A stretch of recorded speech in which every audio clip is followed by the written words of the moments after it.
last week here, expected a bit of a learning curve for some of the young guys in the secondary. How did you think that they did in their first test?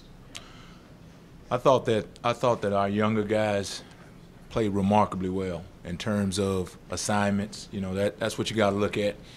You got to look at the opportunity for them to make checks and make calls and determine if they got it right. Of course, you know, you have to wait until after the game is over, but when you go into it, you always have to account for, on the first game, you always have to account for mistakes by younger players. But fortunately for our defense, we didn't have many of those.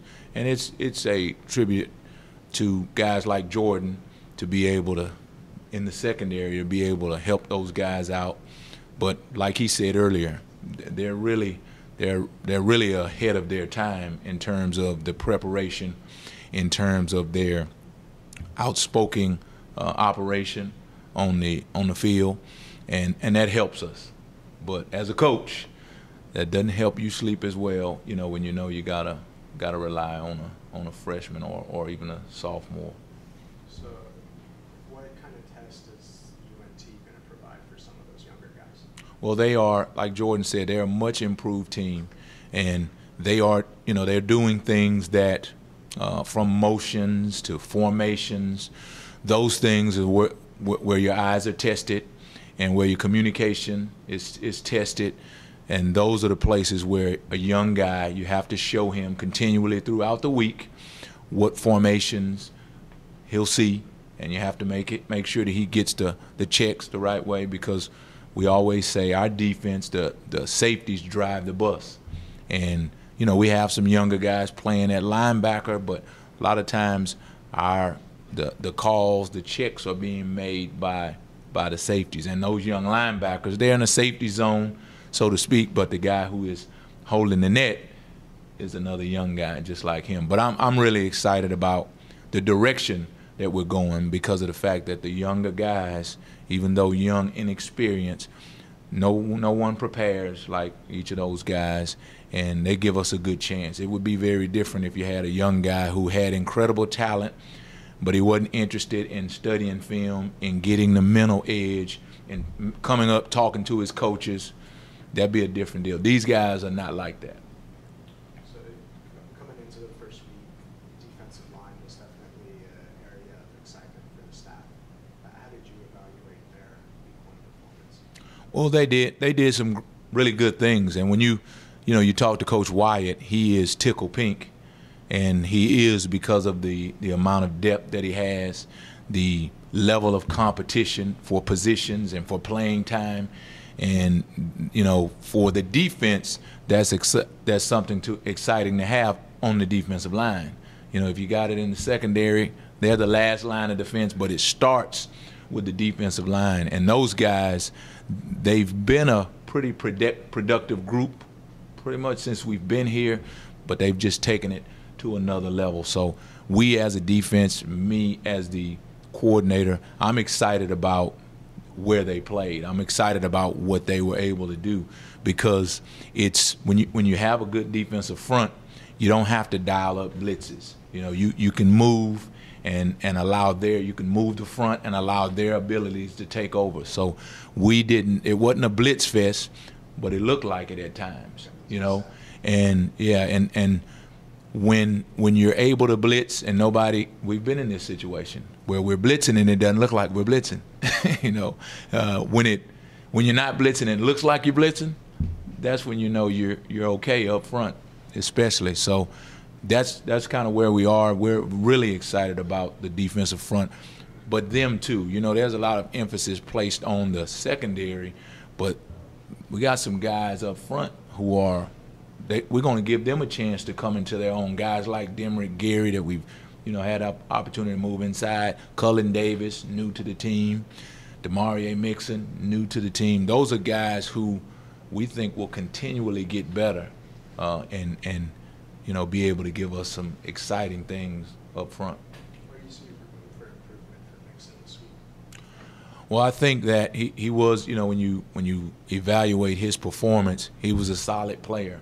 And we didn't do a lot of things which allowed him to be unleashed in the pass rush on the quarterback. As we keep progressing, we'll give him more. We'll give him more things. So I'm excited about where he is right now. But I think the place that we were, and not to mention the fact that we had the opportunity to get those guys like him off the field really early and give young guys the opportunity to play. So you didn't see much. We didn't see the dynamic mixing that we've seen, as many plays as we've seen them in practice.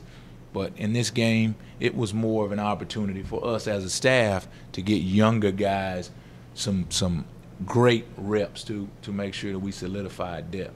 Which of those younger guys impressed you most? Well, Pono is an older guy, but we were impressed by him. Demrick, he's played a lot, but he's still a young guy, and impressed.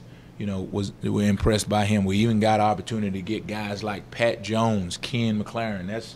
I would probably say I was most impressed by Ken. Did he get a sack? No, he didn't. But he showed quickness off the ball, his strength that we've seen in practice many times. But we were able to see that happen in a game. So throughout the week, nobody was more prepared. Nobody answered the questions that were posed to him in the meetings like Ken. So when you have a guy who's done everything to study to get himself in that position, to see him go out and have success. Like I said, he didn't have any sacks, but he was assignment sound. He did a great job off the ball. He has great strength, good size. So it was just exciting to see guys like him, be able to get out there and have some success and have fun playing the game. Ken earned himself any extra snaps earlier in the game this week? I think he did. But like I said, it was a great game for us to be able to get him some time, to be able to evaluate him, to be able to say he needs more time, So. What do you think of the freshmen that you put out there, Haley and Robinson, and these guys? I think that when you have a freshman, you can't get too excited when they jack it up, and you can't get too excited when they do a great job. But along with that, the film, the clips that those guys were able to be in on, I thought they did a really good job. I think it was Elijah, big time open field tackle that he made, and then over on their sideline he had a nearly big time open field missed tackle. So you're going to get that with freshmen. Delano had a really good tackle in the open field on the exact same play. The guy kind of outran him and he missed his tackle. So you see flashes of what we recruited them for. And we just have to, as a coaching staff, be patient and let them continue to grow into their own, because, like I said, no one prepares like these young men. They want to do well, and we just have to be patient as a staff, not give them too much, give them opportunities, like we talked about with guys like Ken and Pat. Give them opportunities to play, keep them safe, right? Don't ask them to do more than they're supposed to be doing as freshmen. And we'll continue to reap the benefits, however small they may be.